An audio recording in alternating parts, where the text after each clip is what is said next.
वैसे तो इंडिया में काफ़ी सारे स्कैम्स हुए हैं through politicians, businessman, government etcetera.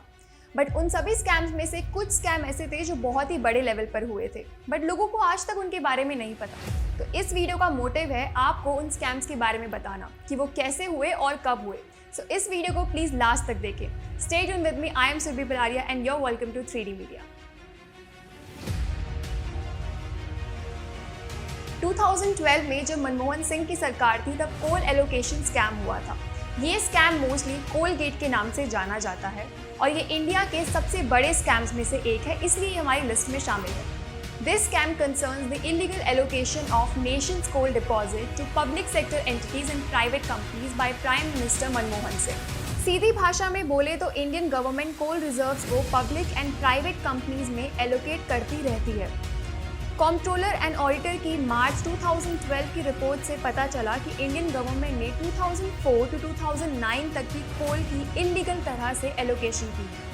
CAG ने एस्टिमेट लगाया कि देश को 10.07 लाख करोड़ का नुकसान हुआ है। बाद में पता लगा कि 1.86 lakh crore is the actual amount. CAG ने रिपोर्ट में ये लिखा कि इंडियन गवर्नमेंट को कोल की बिडिंग एक ओपन कॉम्पिटिटिव बिडिंग के थ्रू डिफरेंट बिडर्स के साथ करनी चाहिए थी, बट ऐसा हुआ नहीं।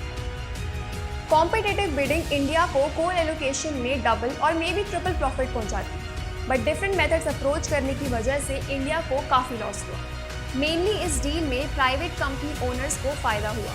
फॉर्मर पीएम मनमोहन सिंह ने इन सभी रिपोर्ट्स को झूठा बताया और कहा कि ये एलोकेशन बिल्कुल परफेक्ट तरीके से हुई है। बीजेपी ने ये सब होने के बाद सीवीसी में कंप्लेंट फाइल की और सीवीसी ने सीबीआई को इन्वेस्टिगेशन की जिम्मेदारी दी थी। इन्वेस्टिगेशन में पता चला कि जिन प्राइवेट कंपनीज को गवर्नमेंट ने कोल एलोकेट किया है उनकी नेटवर्थ सही नहीं थी, वैल्यू बढ़ा के बताई हुई थी और पुराने एलोकेशन का डेटा भी गवर्नमेंट को नहीं दिया। मेनली प्राइवेट कंपनीज कोल डेवलपमेंट के लिए नहीं बल्कि storage purpose and black selling के लिए यूज़ कर रही थी और सीबीआई को पूरा शक था कि गवर्नमेंट ने रिश्वतखोरी करके ये डील सिलेक्टिव प्राइवेट कंपनीज से की है।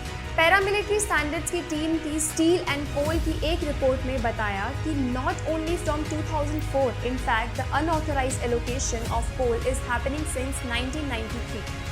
2012 में सीएजी की तरफ से एक फाइल लीक हुई थी जिसमें कोल एलोकेशन स्कैम का अमाउंट पता चला था, जो कि था 10.7 लाख करोड़ रुपीस। इसका amount as a profit private companies को मिला था।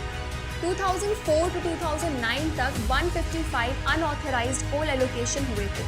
मेन कंपनीज थी Jindal power and steel, Bhushan power and steel, electro steel और टाटा कंपनी के एक group SETSPL। Public sector companies थी MMTC, NTPC, TNEB, जो इन सब में इंक्लूड थी। सुबोध कांसे, विनय दारदा, नवीन जिंदल, इन पर मेन एलिगेशंस लगे थे स्कैम को लेकर। 2G spectrum scam is considered as biggest scam of India, क्योंकि जब ये स्कैम हुआ था तब इंडिया मंदी की मार झेल रहा था। Spectrum is just like resource, तो इंडियन गवर्नमेंट या तो इसकी बोली लगा सकती है या फिर इसे फिक्स प्राइस पर बेच सकती है। ऑक्शन में स्पेक्ट्रम को बेचने से गवर्नमेंट को तो फायदा होगा, लेकिन पब्लिक को काफ़ी नुकसान झेलना पड़ सकता है।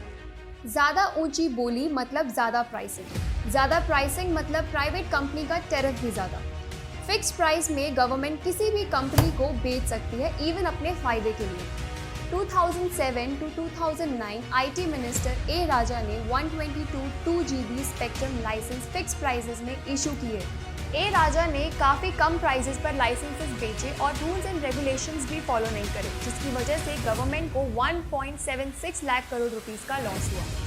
सीएजी ने रिपोर्ट्स में बताया कि ए राजा ने लाइसेंसेस को बेचने के लिए फाइनेंस एंड लॉ मिनिस्टर की एडवाइस नहीं ली और अपनी मनचाही कंपनी में लाइसेंसेस प्रसाद की तरफ बांट दिए। जो भी कंपनी एलिजिबल थी वो सभी fraud documentation and wrong company data के अकॉर्डिंग सेलेक्ट हुई थी। A Raja sold the spectrum with the rate of year 2001, not by the rate of 2008। फिर यही लाइसेंस प्राइवेट कंपनीज ने आगे फॉरेन कंपनीज को बम्पर प्रॉफिट मार्जिन में बेच दिए। प्रॉफिट कमाने वाली कंपनीज थी Airtel, Vodafone, Reliance, Idea, Unitech wireless, Swan telecom and Tata telecom. ये सब कंपनी इसमें शामिल थी। ए राजा को 3000 करोड़ की ब्राइब लेने का आरोप लगाया। 2011 में टाइम मैगजीन ने इस स्कैम को टॉप पावर अब्यूजेस की लिस्ट में नंबर 2 पर रखा था। We all know Harshad Mehta scam. Harshad Mehta was celebrity of his time. जो आदमी मुंबई में सिर्फ 40 रुपए लेकर आया था वो $8 मिलियन का मालिक बन गया। ये स्कैम काफी कंफ्यूजिंग है, so let me tell you in a very simple way. Suppose currently rate of interest है 9% और आपको 1 करोड़ रुपीस इन्वेस्ट करने हैं। सो आप अपने अंकल के पास गए एंड आपने उनसे कहा कि आप उनको 10% रेट ऑफ इंटरेस्ट देंगे अगर वो आपको 1 करोड़ रुपीस दे तो। 1% का प्रॉफिट सोचकर अंकल भी मान गए और आपको 1 करोड़ रुपीस दे दिए। आपको एक डिफरेंट सोर्स का पता है जहां से आपको 18% रेट ऑफ इंटरेस्ट मिल सकता है। आपने वहां पर अपने पैसे इन्वेस्ट करे एंड आपको रिटर्न में 18 लाख रुपीस मिले। 10 लाख रुपीस आपने अपने अंकल को दे दिए एंड 8 लाख रुपीस अपने पास रख लिए। अंकल भी खुश और आप भी खुश। So this was the simple logic behind this scam. तब 1990s में बैंक्स को गवर्नमेंट बॉन्ड में इन्वेस्ट करना जरूरी था। गवर्नमेंट बॉन्ड्स आर बॉन्ड्स जो बहुत अच्छे रिटर्न्स देते हैं। टेक टुडेज एग्जांपल, हम अपने अकाउंट में मिनिमम अमाउंट रखते हैं सो दैट बैंक्स पेनल्टी ना लगा सके। तो जिन बैंक्स का वीकली अमाउंट कम होता था वो बैंक हायर अमाउंट वाले बैंक से बॉन्ड्स खरीदते थे जिनके वीकली अमाउंट हाई होता था। तो higher rate bank will charge high interest rate and कम एवरेज वाला bank will agree for survival. But ये डील किसी ब्रोकर के बिना नहीं होती, जहां पर हर्षद मेहता की एंट्री होती है। Harshad Mehta was top notch broker of that time and bankers trusted him with his image. इस वीडियो में हमने आपको ऐसे 3 स्कैम्स के बारे में बताया जो कि बहुत ही बड़े लेवल पर हुए थे। नेक्स्ट वीडियो में हम आपको बताएंगे ऐसे ही कुछ और स्कैम्स के बारे में। So like and share this video, subscribe to our channel. Goodbye.